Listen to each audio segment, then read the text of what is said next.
Oh, like snap. She said, Mimi is small, right? Right. Because we don't want to discriminate against the bigger girls, the thick girls, right? Because, you know, we live in an era where if you call somebody chubby, big, you know, it's like you being offensive. But BB Debbie. And if you're from the South, it's BB Debbie. Like, do you see that BB Debbie? It was a BB Debbie that said that's how the white people be saying it. Like, did you say she's a BB Debbie? And Nigerians? Orogbo. Why are you so fat?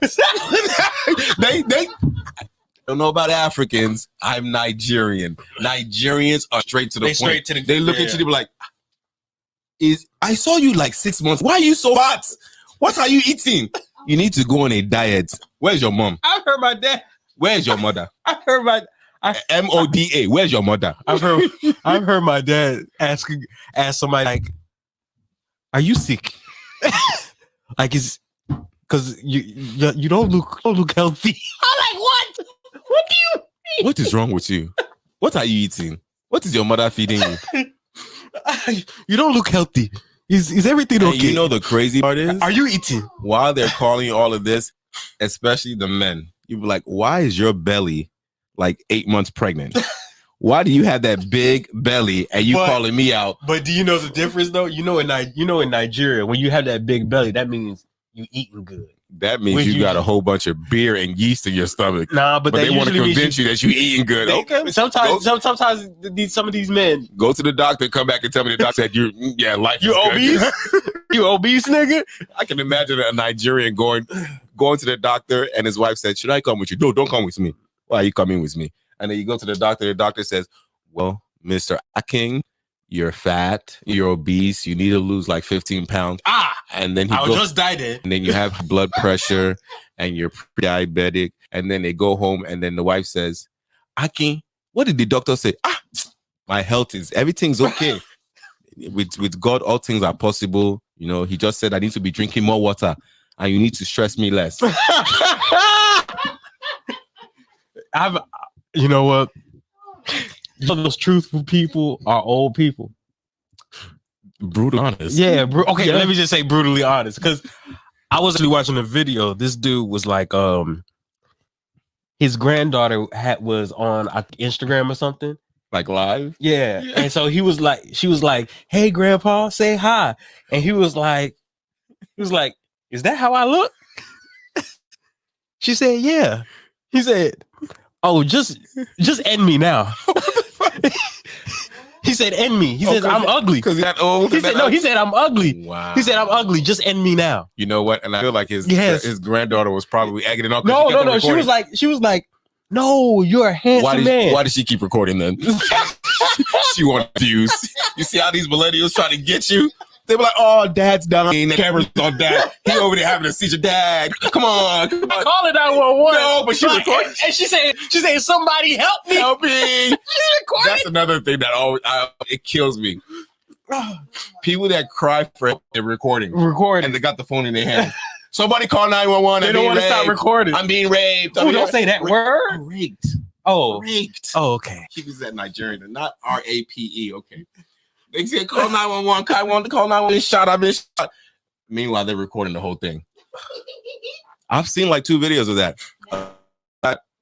And he went right on live and said, "Look, they got me. Oh, they got me." He could be on it. He over there passing out. Call 911. What is gangster about you recording the last couple of seconds of you dying? Well, how about you being shot? You know the worst one I've seen? I seen one where a doctor, she does like body surgery. Yeah. So so women will come to her and get like a tuck and stuff like this. She'll be recording. She got to put you underneath, right? And yeah, right. So while she's performing, and you're open, he's on TikTok doing dances while you was knocked out sleeping. She got sued. Yes, she got sued. She botched so many women, man. She's doing the TikTok She was doing TikTok dances and doing stuff TikTok while she's supposed to be. There was a Brazilian doctor that was putting women to sleep. I don't know what kind of surgery he was doing, but while they were sleeping, it was putting his manhood in their mouth. I saw that one. I saw that. He was putting. He was. And the funny part is, he was having sex with their mouth. Yes, just put it like that. And he was acting like everything was over. He like checked their hair. Meanwhile, he's already doing it. He's like, okay, this hair. He's like, oh. That's not funny. That is not funny. Not funny. That is not funny. Y'all know what yeah.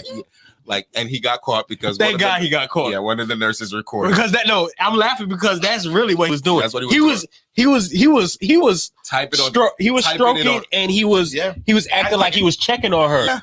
Yeah. I was like, yo, there's sick people out here. I was like, yo, there are sick people out here. Imagine all the other people that he got away doing it with. That he didn't get caught. He probably, we were lucky that somebody was recording him because he would have got away with that particular one. I feel like the person that was recording him said, "Am I seeing stuff?" Yeah, and then they took it home and they showed it to their husband. It's like, no, this is really happening. Yeah, we reported this. Yeah, we're gonna report this. I was like, sick individuals. Yeah, very sick people.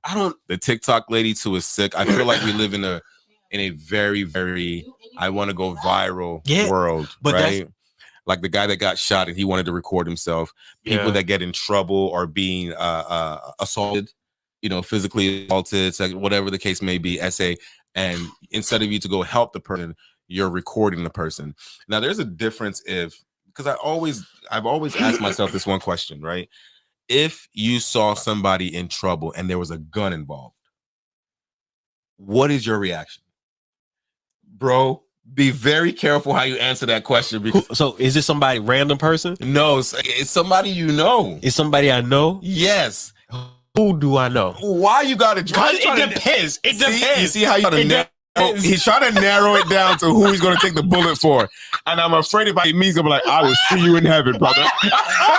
I will see you. I see you. But if I say if it's small, I'm dying. I'm dying for the woman that brought me in this world. But for you, we've had great times, brother. Started a podcast together. We've partied. I will see you in heaven. We've come to the end. I'm over there laying down, gurgling blood like, he really did. He really did this. He really did this to me, nigga. Yes. Seriously, Miss Scorpio, that surgeon, and that's the thing that when I see a little bit of stuff, I always like to think about the bigger picture, like how many of these other surgeons, other people that put you to sleep that are doing stuff to you unbeknownst to you. Yep. Yeah. I've also heard of a lot of male gynecologists confusing, how women go for the first time and they touch them inappropriately, but don't know if that's the way you're supposed to be touched or that's the way that you do the exam. Yes, or funny enough, your mom should be, or your guardian, your female guardian should be in there with you to make sure everything is going. If they're young, that's like the first time you go in there, because the first time. I'm going to use a man example. Let's say the first time we go to a male and they want to inspect us, we won't know, if he's grabbing something, if he's grabbing it for his pleasure or if he's grabbing it for an exam, right? Mm-hmm. But because we're young, but when we're older now, somebody's like even a man comes and he's touching you, like back up, I'm cool, but you kind of being too touchy. It's different when you're younger because it's way easier to confuse you, right? So I've seen a lot of reports of that, like girls that are suing a lot of these gynecologists because we're all saying that I'll just choose a female one, but back then women didn't have the leniency and the freedom that they have now. They were all men that were doing everything. Well, some of these men was for their pleasure. I will say that. Can you imagine? I've talked to I've talked to quite a few women. I've talked to quite a few women that say that they prefer. I will see you next. They prefer tomorrow. men. They prefer men gynecologists to women. Why? Funny enough, why do you think they? Funny enough, I heard some of them say because they're gentler. Okay, that's which was I was actually like kind of like in all about that. I was like, really? I was like, I thought I would think it would be the other way around. Yeah, But well, I can't knock them for their experience. So I've always heard women say women know women's body more than anybody on this earth. So if a man is gentler, he has. Well, I'm just saying the gynecologist. I'm just talking about the gynecologist. I'm not talking about general. I'm just talking about the gynecologist. Doesn't it still come down to the touch with the gynecologist? I don't know what they do down there. I just know that go get it. Go examine and say you're good. Like I'm not. See you Ooh, tomorrow. Lord, no, nope. See you tomorrow. See you tomorrow. If he does that, you need a new gynecologist. You need to call Ken Nugent. You need to sue the crap as out soon of as him. he's done, those gloves need to come off. What if he didn't wear gloves? He said he did. And you go to the hospital, you got an infection because he had dirt underneath his fingernails.